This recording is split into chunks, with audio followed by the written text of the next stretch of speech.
तथ्य यह है कि अच्छे लोगों के लिए अच्छे लोगों से मिलना एक महान आशीर्वाद है। नादिर खान शुरू से ही शहाब के लिए फरिश्ता रहे हैं। अपना फर्ज निभाने के साथ साथ रिश्ता भी निभाया है। हर कदम पर वे आगे आए हैं। जब शहाब साहब और उनके परिवार पर कातिलाना हमला हुआ तो नादिर खान ने उनका पूरा बचाव किया और अब भी ये सारी कार्रवाई नादिर खान की है। नादिर खान सर, कृपया इस बारे में कुछ कहें। नादिर खान ने कहा कि शहाब मेरे भाई हैं। मेरे दिल में उनके लिए भाईचारे की भावना है। मैं शहाब के स्वभाव को अच्छी तरह जानता हूँ। शहाब तीव्र प्रतिशोध की भावनाओं के बावजूद किसी के खिलाफ ऐसा बर्बर कृत्य नहीं कर सकता। मैं सोचता रहा कि आखिर ताजुर जहां को किसने मारा।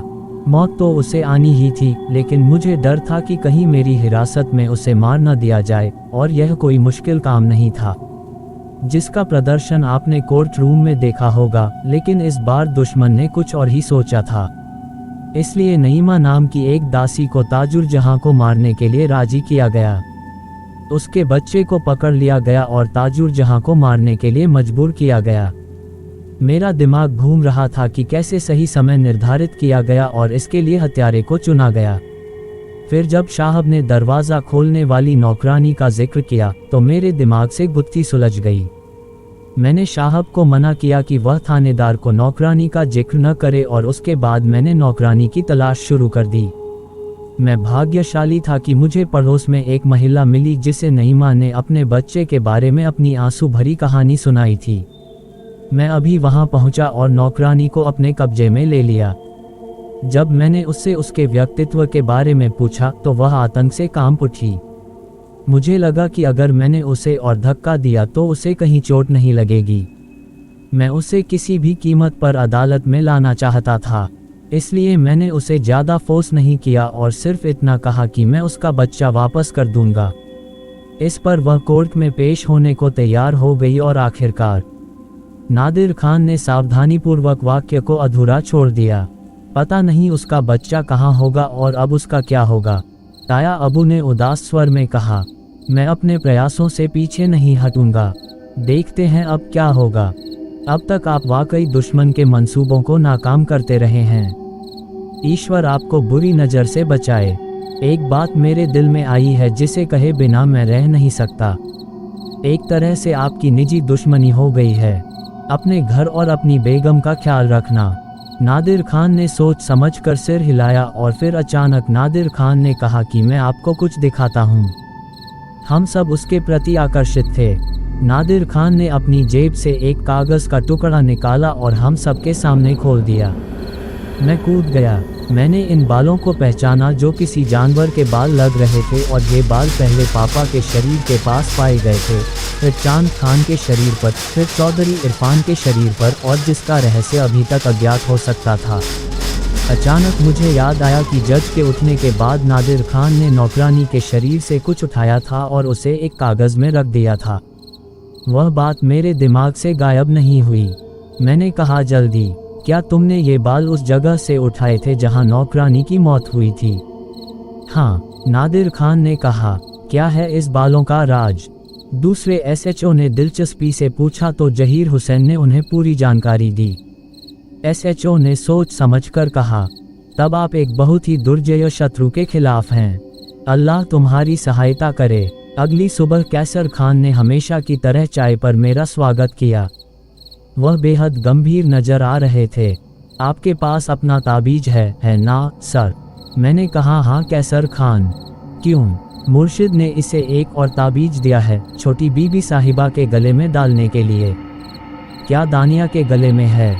कैसर खान ने हाँ कर दी। कैसर खान, भगवान आपको हमेशा खुश रखे कि क्या कहें और क्या ना कहें। मुर्शिद ने मुझे जो ताबीज दिया है उसने हर जगह मेरी रक्षा की है। मैं इसे कभी नहीं भूल सकता। कैसर खान, ये सिर्फ तुम ही कर सकते थे। ख्याल ही नहीं आया कि मुर्शिद से दनिया के लिए भी ताबीज मांगूं। मैं बहुत लकी हूँ कैसर खान। मेरे बहुत अच्छे दोस्त और सहकर्मी हैं। अगले दिन सुनीरा का फ़ोन आया, कमबख्त दिलकश आवाज़ में बोल रही थी।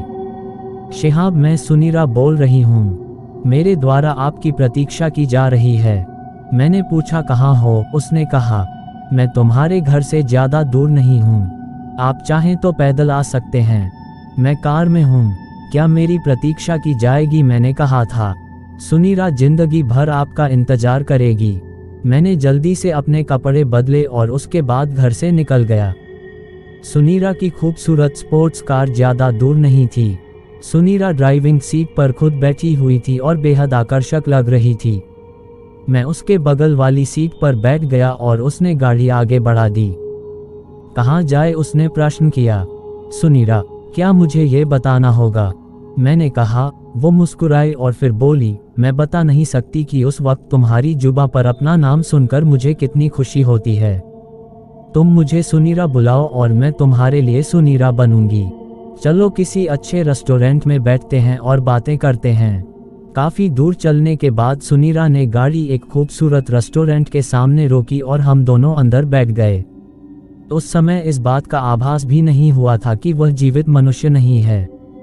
उसने एक अच्छा आदेश दिया और फिर मेरी ओर एक मुस्कान के साथ देखा और कहा, क्या आप मुझ में किसी तरह का अलगाव महसूस करते हैं? मैंने जवाब दिया, बिल्कुल नहीं। सुनीरा बोली, मैं जीवन भर ऐसी ही रहूंगी और आपको कोई शक नहीं होगा कि मैं आप में से एक हूं और आप हम में से एक हैं। खैर, इस सिलसिले में मैंने ताहिरा खानम से बात की है। हम सब अपना जीवन अलग अलग जिएंगे, आप मेरी स्थिति को समझें। उसने कहा और फिर प्यार से मेरी कलाई पर हाथ रख दिया, लेकिन मानो उसे गहरा झटका लगा हो। उसने हल्की सी चीख के साथ अपना हाथ पीछे खींच लिया और फिर धीरे से बोली, क्या तुमने वह ताबीज नहीं उतार दिया? आप देखते हैं कि हमारे दुश्मनों ने हम पर कैसे काबू पा लिया है। उन्होंने तुम्हें मुझसे दूर रखने की हर संभव कोशिश की है। वे हमें पास नहीं आने देना चाहते, इसलिए कृपया इस ताबीज को उतार दें। ये तो अच्छी बात है कि सुनीरा तुम इतनी आकर्षक लग रही हो कि मैं तुम्हारे लिए कुछ भी बुरा सोच सकता हूँ। जब तक हम एक दूसरे के जीवन में ठीक से भाग नहीं ले सकते, तब तक हमें अपनी दूरी बनाए रखनी होगी। कम से कम मैं इस सिद्धांत का कायल हूँ और ये ताबीज उसी की दीवार है। खैर, जब आपने मेरा सहयोग किया है तो मैं आपसे हर सहयोग के लिए तैयार हूँ। सुनीरा ने उदास होते हुए कहा। हालांकि उन्होंने अपनी कुर्सी को थोड़ा पीछे खिसका लिया था। मैं इसकी सावधानीपूर्वक जांच कर रहा था। वेटर ने अपना ऑर्डर परोसा और वह एक आम इंसान की तरह मेरे साथ खाने पीने में लग गई। कहानी कैसी लगी कमेंट में ज़रूर बताएं। अधिक कहानियों के लिए हमारे चैनल को सब्सक्राइब करें।